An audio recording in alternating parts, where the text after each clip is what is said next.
이스라엘 백성들은 야곱과 요셉 이래로 애굽으로 이주해서 무려 430년이라고 하는 긴 세월을 보냈습니다.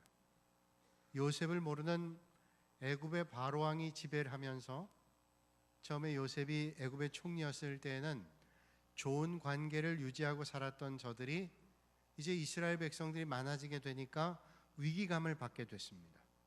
그래서 탄압을 하고 저들을 종으로 삼았어요. 그래서 애굽에 가서 430년 세월 살면서 출애굽할 동시에 저들은 애굽의 종으로 살았습니다.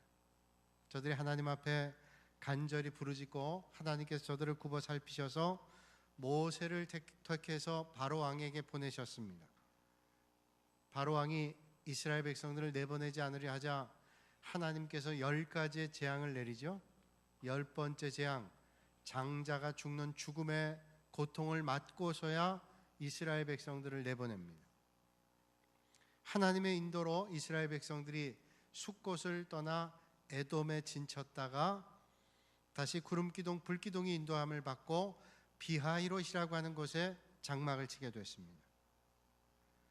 홍해 광야 쪽으로 하나님께서 인도하시고 비하히롯에 도착한 저들에게 오늘 본문 말씀이 주어졌습니다.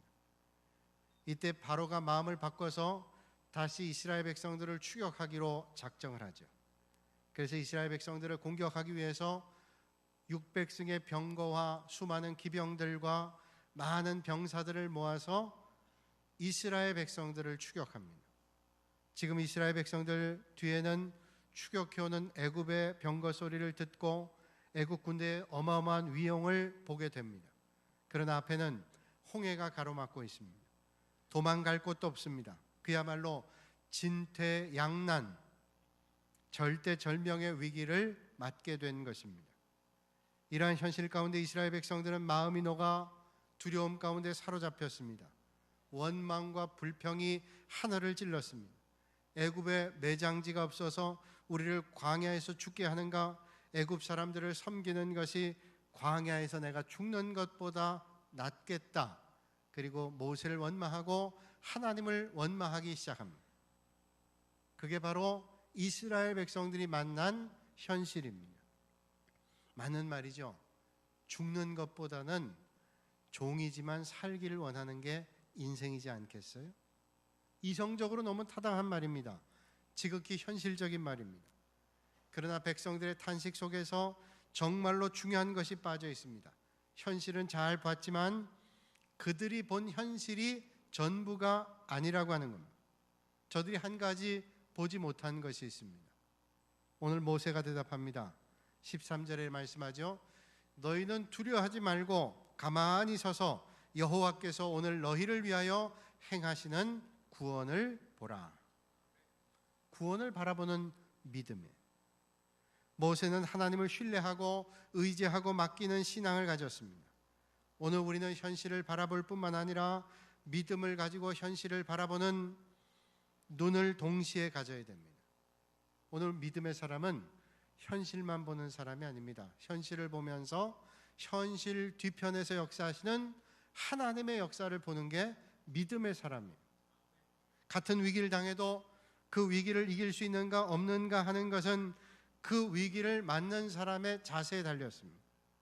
우리 가운데 어떤 인생도 위기를 만나지 않는 사람은 없습니다. 크고 작은 위기와 역경이 다 있습니다. 그러나 그 위기와 역경의 현실을 어떻게 바라보는가, 어떻게 극복하는가, 이게 관건이란 말이죠. 스웨덴의 복음 성가인, 성가 가수인 레나 마리아라고 하는 사람이 있습니다. 몇 년 전에 우리나라에도 왔었죠. 날 때부터 두 팔이 없고 다리도 한쪽만 온전한 사람. 그게 얼마나 불편하겠어요. 팔이 하나만 없어도 불편한데 두 팔이 없고 다리가 한쪽만 있는데 그것도 온전한 다리도 아닙니다. 그저 반 정도밖에 안 된 다리. 근데 한 발로 다 합니다. 음식도 먹고요, 운전도 하고요, 운동도 하고요, 그림도 그립니다. 한때는 세계 장애인 올림픽에서 수영 선수로 금메달을 따기도 했어요. 사람들은 그녀를 장애인이라고 생각했지만 그녀는 그것 때문에 하나님께 영광 올려드립니다. 비록 내 몸은 날 때부터 장애를 가지고 있지만 이 몸 가지고도 얼마든지 하나님께 영광 올릴 수 있다는 것. 이걸 보면 때론 우리를 가장 괴롭히는 약점, 장애물이 하나님의 영광을 드러내는 숨겨진 축복이라는 것을 알 수가 있습니다. 그런데 사람들이 잘 모르죠. 그것 때문에 못 살겠다 그러고, 그것 때문에 삶이 괴롭다고 하고, 그것 때문에 내 인생이 잘 풀리지 않는다고 생각합니다. 그래서 내가 이 문제만 없으면 인생이 잘 될 텐데, 지금보다 더 행복할 텐데 라고 원망합니다. 그런데 믿음으로 바라보면 이런 장애물들이 사실은 하나님의 영광을 드러내는 도구가 될 때가 얼마든지 있습니다. 우리는 오늘 본문에서 그걸 발견하게 됩니다. 이스라엘 백성들이 애굽을 떠나 광야를 거쳐 행진하다가 홍해바다 앞에 이르렀습니다. 앞은 바다라 더 이상 전진할 곳이 없습니다. 그런데 뒤에는 애굽 군대가 막강한 화력을 가지고 쫓아옵니다. 이러지도 저러지도 못할 상황 가운데 있습니다. 우리가 생각해 보면 이때 홍해바다를 보면서 이스라엘 백성들이 어떤 생각을 했을까요? 앞에는 홍해바다, 건널 수 없는 바다가 가로막고 있고, 우리는 저 바다를 건너다 죽게 될런지, 아니면 뒤에서 쫓아오는 애굽 병사의 칼과 창을 맞고 죽게 될런지 얼마나 두려움 가운데 저들이 있었겠습니까? 홍해바다가 그렇게 원망스럽고, 그리고 이 원망의 자료에 이끌어진 모세, 그리고 하나님이 원망스러웠을 것입니다. 그러면서 하나님께 원망하며 말했을 거예요. 하나님께서 우리를 인도할 것이 그렇게 없어서 이렇게 막다른 홍해바다로 인도하신가? 하나님께서 우리를 과연 생각하기를 하시는가? 하는 그런 원망의 마음이 들었을 것입니다. 혹시 여러분도 여러분의 삶의 자리가 어려울 때 이런 비슷한 생각을 가졌는지 모릅니다. 나에게 이런 문제만 없다면 내 인생이 좀 더 잘 될 것이고, 왜 하나님은 그 많고 많은 길 가운데 나를 이런 막다른 길로 인도하셨는가? 라고 하는 원망의 마음 들 때도 있죠. 그렇다면 하나님께서는 정말로 지리를 잘 몰라서 이스라엘 백성들을 홍해바다로 인도하셨을까요? 하나님께서 정말로 이스라엘 백성들을 애굽에서 떠나서 광야로 헤매다가, 그리고 저들을 곤란하고 괴롭게 만들기 위해서 하나님께서 이스라엘 백성들을 광야로 인도하셨을까요? 하나님께서 이렇게 될 줄 모르고 실수로 저들을 잘못된 길로 인도하셨을까요? 절대로 아닙니다. 하나님은 절대로 생각 없이 하나님의 백성들을 인도하지 않습니다. 하나님께서는 우리를 위해서 얼마나 많은 생각을 하고 계신지 모릅니다. 시편 92편 5절에 말씀하죠. 여호와여, 주의 행사가 어찌 그리 크신지요, 주의 생각이 심히 깊으시니이다. 시편 139편 17절에 말씀하기를 하나님이여, 주의 생각이 내게 어찌 그리 보배로우신지요, 그 수가 어찌 그리 많은지요. 하나님은 우리를 위해서 매 순간 날마다 생각하고 계세요. 우리 눈에 지금은 축복이 아닌 것처럼 보여진 일들이 있습니다. 지금은 그게 전혀 도움이 되지 않는 것처럼 느껴질 때도 있습니다. 그러나 그럴 때 믿음이 필요합니다. 이럴 때도 믿어야 돼요. 이런 믿음의 사람은 믿을만 할 때 믿는 게 아니라 힘겹고 어렵고 납득이 되지 않고 보여지지 않을 때, 이때도 하나님께서 역사하시는 것을 믿습니다 하는 믿음의 사람이 믿음의 사람이에요. 성경은 우리가 정말로 봐야 될 것이 뭔가를 말씀해 주고 있습니다. 오늘 이 아침에 사랑하는 여러분들, 봐야 될 것들을 보실 수 있는 복 있는 아침이 되시기를 주님의 이름으로 축원합니다. 어떤 부부가 예배를 잘 드리고 왔어요. 집에 와서 아내가 남편에게 묻습니다. 여보, 오늘 예배 때 그 최모 집사가 새로 사 입은 옷 봤어요? 아니, 못 봤는데. 또 묻습니다, 아내가. 오늘 그 김 집사가 입는 밍크 코트 봤어요? 아니, 못 봤는데. 여보, 그럼 오늘 찬양대 솔리스트가 찬양할 때 그 찬양이 화장이 잘못된 걸 봤어요? 아니, 못 봤지. 그러면 여보, 설교 시간에 목사님께서 그 설교하는데 넥타이가 비뚤어진 걸 봤어요? 아니, 못 봤어. 아내가 묻습니다. 아니, 그럼 당신은 예배 드리면서 도대체 뭘 보고 예배를 드렸어요? 하나도 본 게 없네. 남편이 얘기를 합니다. 난 당연히 목사님께서 설교하실 때 하나님의 음성을 듣고 십자가를 보는 동안 예수님을 만났지. 나는 하나님 말씀을 듣고 예배 드리면서 주님을 만나고 왔어. 여러분, 오늘 이 아침에 여러분들은 뭘 보고 계세요? 정말로 봐야 될 것을 보시고 만나시고 돌아가시는 복 있는 아침이 되시기를 주님의 이름으로 축원합니다. 그 첫째가 환경을 바라보는 거예요. 세상에 눈을 가지고 있어도 제대로 보지 못하는 사람 많이 있는가 하면 눈이 없어도 잘 보는 사람들이 있어요. 오늘 우리는 환경을 바라보는 눈을 가져야 됩니다. 우리 사람은 현실감이 있어야 돼요. 믿는 사람이 현실감 없는 사람이 아닙니다. 믿는 사람은 현실감이 있어요. 만약에 현실감이 없이 살아가면 그 사람은 몽상가나 그 다음 공허한 것을 추구하는 망상가일 수 있어요. 정신병자입니다. 그러나 현실을 보지만 현실에만 사로잡혀 있으면 안 돼요. 그러니까 우리는 현실을 보면서도 현실 가운데 역사하시는 하나님의 손길을 봐야 돼요. 그러니까 하나님의 역사하시는 그 현실의 뒤편에 있는 하나님의 역사의 손길을 보니까 믿음의 사람은 항상 긍정적 사고를 해요. 왜? 이를 통해서 하나님의 역사하심을 볼 수 있기 때문에. 믿음이 없는 사람은 되어지는 것만 보고 또 부정적인 것들에 우리의 마음이 쏠리기 때문에 그것 때문에 부정적 사람이 될 가능성이 상당히 많아요. 믿음의 사람은 절대로 그러면 안 됩니다. 시골에서 농사만 짓고 평생을 보낸 농부가 그의 부인과 함께 이제 시내를 나왔어요. 그래서 기차를 정말로 처음 봤습니다. 쇳덩어리 만드는 기차가 먼 발치에 서 있는데 그가 마음속으로 생각하기에 저 쇳덩어리는 절대로 움직이지 않을 거야. 근데 경적을 울리면서 그 기차가 다가옵니다. 그 기차를 보고 이 농부가 얘기했대요. 저 쇳덩어리는 절대로 멈추지 않을 거야. 움직인 기차를 보면서 이젠 멈추지 않는다. 부정적인 사고를 하는 거예요.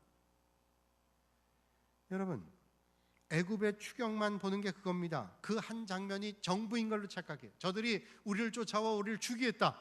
이것만 본 거예요. 그래서 두려움 가운데 사로잡힙니다. 우린 저들에게 잡히면 죽고 말 거야. 그 두려운 사실만 보게 된. 그러나 오늘 우리가 고난 당할 때 그 고난의 삶의 현장이 전부가 아닙니다. 하나님의 인도하심을 볼 수 있어야 됩니다.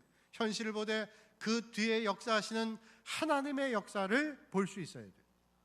그러므로 하나님 바라보는 사람은 긍정적이 되고 지금만 보는 것이 아니라 그 역사 뒤에 보여지는 하나님의 손길을 보기 때문에 어렵고 힘들어도 그 순간에 하나님의 역사를 기대하는 거죠.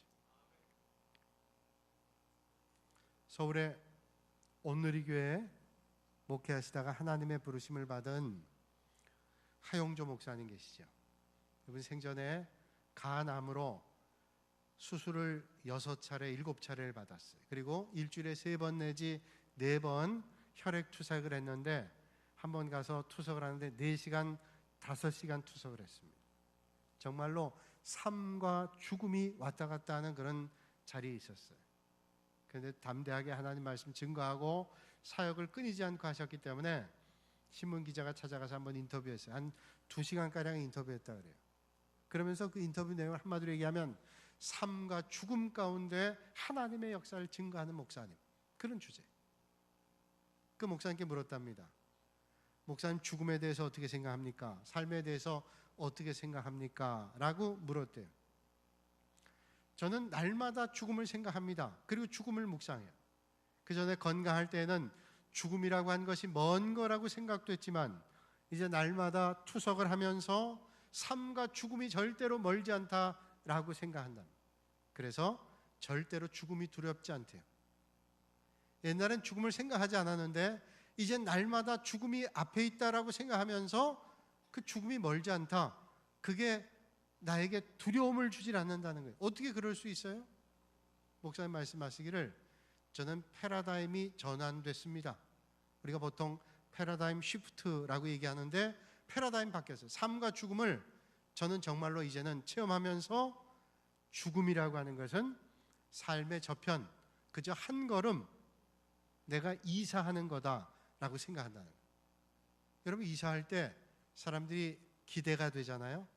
내가 좀 더 나아져서 좋은 집으로 이사를 간다. 많은 사람들이 기대를 가져요. 그래서 어떤 때는 죽음을 생각하면서 기대를 갖는답니다. 그 기대 때문에 어떤 때는 흥분이 되기도 하고 마음이 설렐 때가 있대요. 여러분, 이 자리에 여러분 혹시 죽음이 설레는 분 계세요? 정말로 쉽지 않아요. 우리가 천국 가길 원하지만 죽음이란 자리를 통과한다는 건 절대로 쉽지 않아요. 그런데 그 죽음이라는 게 이 목사님에게는 그저 이사 가는 거다. 그래서 어떤 때는 설레고 기쁠 때가 있대요. 기자가 놀랐어요. 어떻게 죽음에 대해서 그렇게 초연할 수 있을까? 그게 물었습니다. 목사님, 그렇다면 두려움이 정말로 한 번도 없습니까? 목사님 대답했어요. 왜 죽음이 두렵지 않아요? 어떤 땐 죽음이 두려울 때가 있었습니다. 너무 전혀 다른 말이잖아요. 그래서 다시 여쭤봤습니다. 언제 목사님 죽음이 두렵습니까? 저에게 있는 믿음이 사라지기 시작할 때, 그리고 내가 붙잡고 있던 믿음을 놓쳐버릴 때 저에게 두려움과 불안이 내 자리에 옵니다. 내가 주님을 붙잡고 있던 믿음이 사라질 때 두려움이 나를 붙잡아요. 여러분, 우리가 믿음의 줄을 놓치면, 하나님의 역사하심을 보던 눈을 놓치면 두려움이 오는 거예요. 오늘 이 아침에 어떤 삶의 자리에 있다 할지라도 믿음의 줄을 놓치지 않고 하나님을 보실 수 있기를 주님의 이름으로 축원합니다. 우리가 하나님을 바라보면 오늘 환경에서 우리는 달라지게 보는 거예요. 근데 많은 사람들이 착각을 하며 살아가지 않아요? 얼마나 많은 사람들이 착각하며 살아가요. 운전 경험이 많은 분이 운전하다가 사고를 당했습니다. 자기가 사고를 낸 게 아니라 뒤에서 오던 젊은 아주머니가 운전을 하다가 쿵 하고 받았어요. 그래서 앞에 있는 운전자가 내려서 얼마나 다쳤는가 뒤를 돌아보고 차를 봤어요. 그런데 이 젊은 운전자가 소리를 지르면서 어머 이거 어떡하냐고, 내 차가 새 차인데 이거 어떡하냐고. 그래서 그 받친 사람이 아주머니 잠깐 진정했어요. 이거 제가 바쳤거든요. 내가 받은 게 아니라 내가 바쳤거든요. 그때 그분이 아이고 죄송해요, 제가 새 차라 그만 깜빡했네. 여러분, 세상에 살면서 얼마나 많은 사람들이 착각하는지 몰라요. 자기 현실을 보면서 그게 전부인 줄 알아요. 여러분, 오늘 현실 가운데 역사를 주관하신 분이 하나님이신 줄로 믿으시길 바랍니다. 오늘 주어진 삶의 현실이 전부가 아니라 그 현실 뒤편에 하나님의 역사가 있다는 사실을 놓치면 안 되는 거예요. 하나님을 바라보면 환경에 두려움 빠지지 않습니다. 하나님 바라보면 사람에게도 지나친 실망하지 않습니다. 하나님 바라보면 자신의 무력함에 지나치게 절망할 이유도 없어요. 오늘 현실을 바라보고 절망하는 사람이 얼마나 많아요. 오늘 사회를 바라보고 낙심하는 사람이 얼마나 많습니까? 심지어는 교회를 바라보면서도 좌절하는 사람이 있어요. 그때 우리가 하나님을 바라보실 수 있기를 주님의 이름으로 축원합니다. 왜 우리가 눈에 보이는 거 가지고 절망하고 좌절해요? 하나님을 바라보셔야지. 하나님의 역사가 이 땅에 있잖아요. 사실 애굽 군대는 당시에 최대 막강한 군대입니다. 이스라엘은 그에 비하면 오합지졸, 그러니 너무 두렵습니다. 불평과 원성이 가득하고 두려움의 탄식이 넘쳐날 만하죠. 그런데 모세가 하나님의 말씀을 받아서 백성들에게 뭐라고 외칩니까? 너희는 두려워하지 말고 가만히 서서 여호와께서 오늘 너희를 위하여 행하시는 구원을 보라. 가만히 서서 애굽을 두려워하지 말고 하나님의 하시는 역사를 보라. 이게 무슨 말씀이에요? 지금은 원망의 때가 아니라 하나님이 하시는 놀라운 역사를 봐야 될 은혜의 때다, 이런 말씀이에요.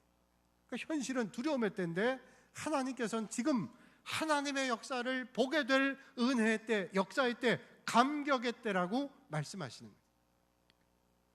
애국 군대가 달려오는 건 현실이잖아요.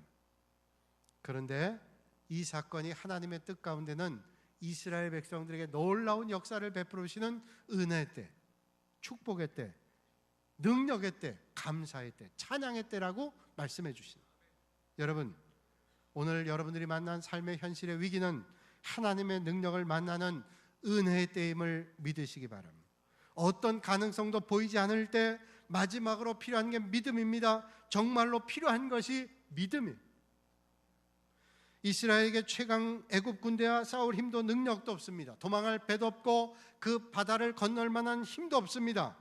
이런 때 가장 중요한 게 뭐예요?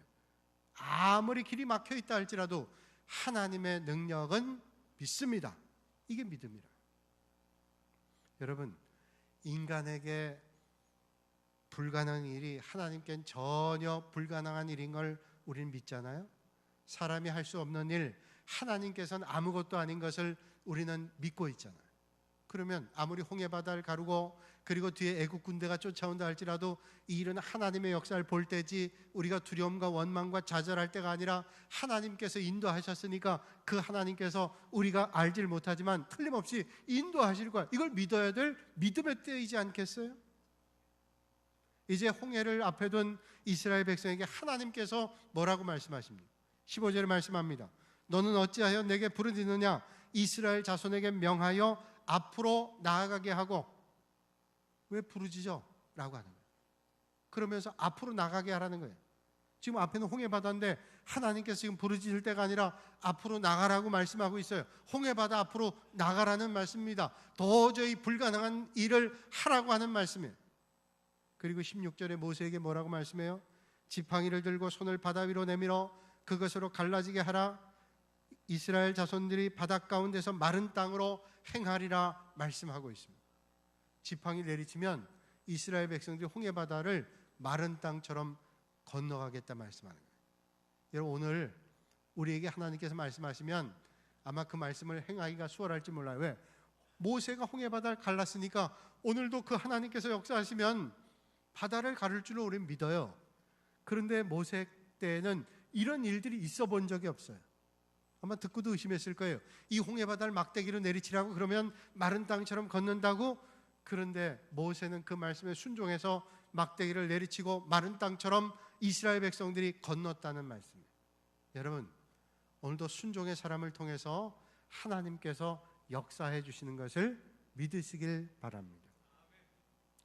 유명한 설교가인 프랑스의 세실이라고 하는 사람이 있는데 이 사람이 어린 딸이 아주 아끼는 목걸이가 있어요. 너무 아끼니까 아버지가 한 번은 그 목걸이를 야, 저 벽난로에다 태워라 한 거예요. 아이가 말 듣겠어요? 근데 아버지가 단호하게 얘기하니까, 그리고 한 번도 아버지가 자기의 마음을 아프게 한 적이 없으니까 마음이 아프지만 그 아버지의 말을 따라서 목걸이를 벽난로에 던졌어요. 그러니까 홀홀 타버렸습니다. 아이가 너무너무 속상해서 울었어요. 아버지의 뜻이 뭔지 모르지만 그 말에 순종했어요. 그리고 며칠이 지난 다음에 아버지가 그 벽난로에 던진 것보다 훨씬 좋은 목걸이를 딸에게 줍니다. 그러면서 얘기해요. 때때로 하나님은 우리가 가장 소중하고 아끼는 것을 벽난로에 던지라고 말할진 몰라. 그런데 하나님은 우리를 사랑하시기 때문에 그 말조차도 순종해야 되는 거예요. 그럴 때 하나님의 역사하심을 볼 수 있어. 하나님의 뜻에 진심으로 다스림을 받지 아니하는 자는 그 벌로서 자기 자신으로 말미암아 다스림을 받게 될 거야. 그리스도의 사람으로 오는 가벼운 멍에를 내던지는 자는 자기의 사적 의지가 주는 견딜 수 없는 무거운 짐을 지게 될 거야. 하나님께 순종하는 사람은 하나님의 능력을 덧입지만 하나님께 순종하지 않는 사람은 벌을 받는데 그 벌이 뭐냐? 자기의 능력으로만 사는 거야. 여러분, 성경을 보세요. 성경의 역사 가운데 하나님 앞에 쓰임받은 사람들은 다 어떤 사람이에요? 순종하는 사람. 아브라함이 늦게 본 자식 이삭을 하나님께 드리라 그랬어요. 도저히 이건 받아들일 수 없는 하나님의 말씀에 순종하죠. 그때 하나님께서 역사하셔서 그를 버리지 않는 하나님의 손길을 받아요. 480살 때 물로 심판하겠다는 하나님의 말씀을 듣고 노아가 방주를 120년 동안 만듭니다. 얼마나 많은 사람들이 조롱을 하고 10년, 20년, 30년 비가 내리지 않아요. 그런데도 하나님의 말씀에 따라 노아는 방주를 짓습니다. 얼마나 많은 사람 조롱하고 비난했겠어요. 그러나 작은 배도 아니고 엄청나게 큰 배를 만들었습니다. 그 순종의 사람을 통해서 하나님은 오늘도 역사했어요. 히브리서 11장 29절의 말씀이에요. 믿음으로 저희가 홍해를 육지와 같이 건넜으나 애굽 사람들은 이것을 시험하다가 빠져 죽었다. 저는 이 홍해바다 사건 보면서 참 이거 의아하다 할 때가 있어요. 왜냐하면 이스라엘 백성들이 홍해바다를 갈 때 뒤에 애굽 사람들이 얼마나 빨리 추격했겠어요. 병거를 타고 말을 타고 기병들이 달려올 때 그 사람들을 쫓는 게 그게 쉽지 않았겠어요. 아마 애굽 이스라엘 백성들 가운데 늦게 뛰는 사람도 있었고 애굽의 병사들 가운데 빨리 달리는 사람이 있었을 거예요. 그러면 거의 만날 때가 되지 않았겠어요? 그런데 이스라엘 백성이 싹 오는 순간 애굽 사람들의 수장이 됐어요. 어떻게 그랬어요? 오늘 말씀하잖아요. 믿음으로 저희가 홍해를 육지같이 건넜는데 애굽 사람들은 이걸 시험하다가 빠져 죽었다. 이스라엘 백성들은 믿음으로 걸었고 애굽 사람들은 하나님을 시험했다. 여러분, 믿음으로 홍해를 건너는 자에게 그 길은 생명의 길입니다. 그러나 믿음이 없이 걸으면 그 길은 사망의 길입니다. 오늘 이 아침에 여러분 믿음으로 여러분들의 걸음을 걸으셔서 생명의 길로 인도함 받기를 주님의 이름으로 축복합니다. 믿음이 없이 걸으면 사망의 길을 걷는다. 사랑하는 여러분, 우리도 승리하려면 믿음으로 걸어야 돼요. 여러분 앞에 놓여진 길 걸을 때 믿음으로 걸으세요. 도중에 의심하거나 불안해하지 마십시오. 믿음으로 걸으면 그 길은 생명의 길, 기적의 길, 영광의 길을 만나게 될 줄로 믿습니다. 그러나 시험하고 하나님을 믿지 못하고 의심하면 그 길은 고통의 길, 사망의 길, 믿는다고 하지만 늘 절망의 길을 걸을 수밖에 없어요. 자기의 생각대로 믿지 마시고 하나님의 말씀 따라 믿으실 수 있기를 주님의 이름으로 축원합니다. 이런 믿음이 뭐예요? 하나님 하라 그러면 하는 겁니다. 하나님, 요건 내가 할 만하지만 요건 내가 못할 거예요. 그건 내 실력으로 믿는 거지 하나님의 실력으로 믿는 거예요? 믿음은 내 실력으로 믿는 게 아니라 하나님의 실력으로 믿는 겁니다. 그러니까 하나님이 하라 그러면 하는 겁니다. 그러면 하나님의 역사가 일어납니다. 기적이 생깁니다. 믿음의 결단에는 보상이 있고 축복이 있습니다. 히브리서 11장에 이렇게 말씀하고 끝나요. 이는 하나님이 우리를 위하여 더 좋은 것을 예비하셨은즉. 여러분 기억하세요. 하나님은 믿음의 사람에게 항상 더 좋은 것을 예비하세요. 믿음으로 살면 하나님께서 항상 더 좋은 것을 예비하고 인도해 주신다는 사실이에요. 믿음이란 뭘까요? 믿음은 항상 하나님께서 좋은 것으로 예비하셔. 오늘 현실을 볼 때 힘겹고 어려운 자리에 있지만 이 힘겹고 어려운 자리를 넘게 하신 하나님께서 항상 좋은 것으로 인도해 주실 걸 난 믿어. 이게 믿음이라는 거예요. 여러분, 올 한 해 하나님은 여러분들이 생각한 것보다 더 좋은 것으로 하나님께서 예배해 주실 줄로 믿습니다. 믿음으로 나가면 하나님은 분명히 올해 여러분들이 생각한 것보다 더 좋은 것으로 역사해 주실 줄로 믿습니다. 그러니까 믿음으로 올 한 해 동안 하나님의 말씀을 따라 나가면 어떤 때는 어려움만 만나는 것 같지만 환경은 힘든 일을 만나는 것 같지만 믿음으로 사는 사람은 하나님께서 항상 좋은 것으로 예비해 주시는 거예요. 그러니까 지금 홍해바다에 있다고 좌절할 게 아니라 홍해바다를 볼 때 주님께서 뭐 하고 있냐? 내 발을 내디드라고 말씀하죠. 여러분 어떤 환경에도 하나님의 말씀을 믿고 내디드세요. 그리고 하나님께서 가르치는 홍해바다를 마른 땅처럼 건너실 수 있기를 주님의 이름으로 축원합니다. 전능하신 아버지 하나님, 오늘 거룩한 주님의 날에 사랑하는 주의 백성들이 함께 온 마음을 다하여 예배드립니다. 오늘 우리의 삶의 자리에는 현실에는 홍해바다 같은 그런 절망이 우리를 사로잡을 때 있지만 그 순간에도 하나님께서 항상 좋은 것으로 인도하심을 믿고 하나님의 손길을 붙잡고 믿음으로 나아가 마른 땅과 같은 하나님의 역사를 만나는 축복의 자리 되게 하여 주시옵소서. 예수님의 이름으로 기도하옵나이다.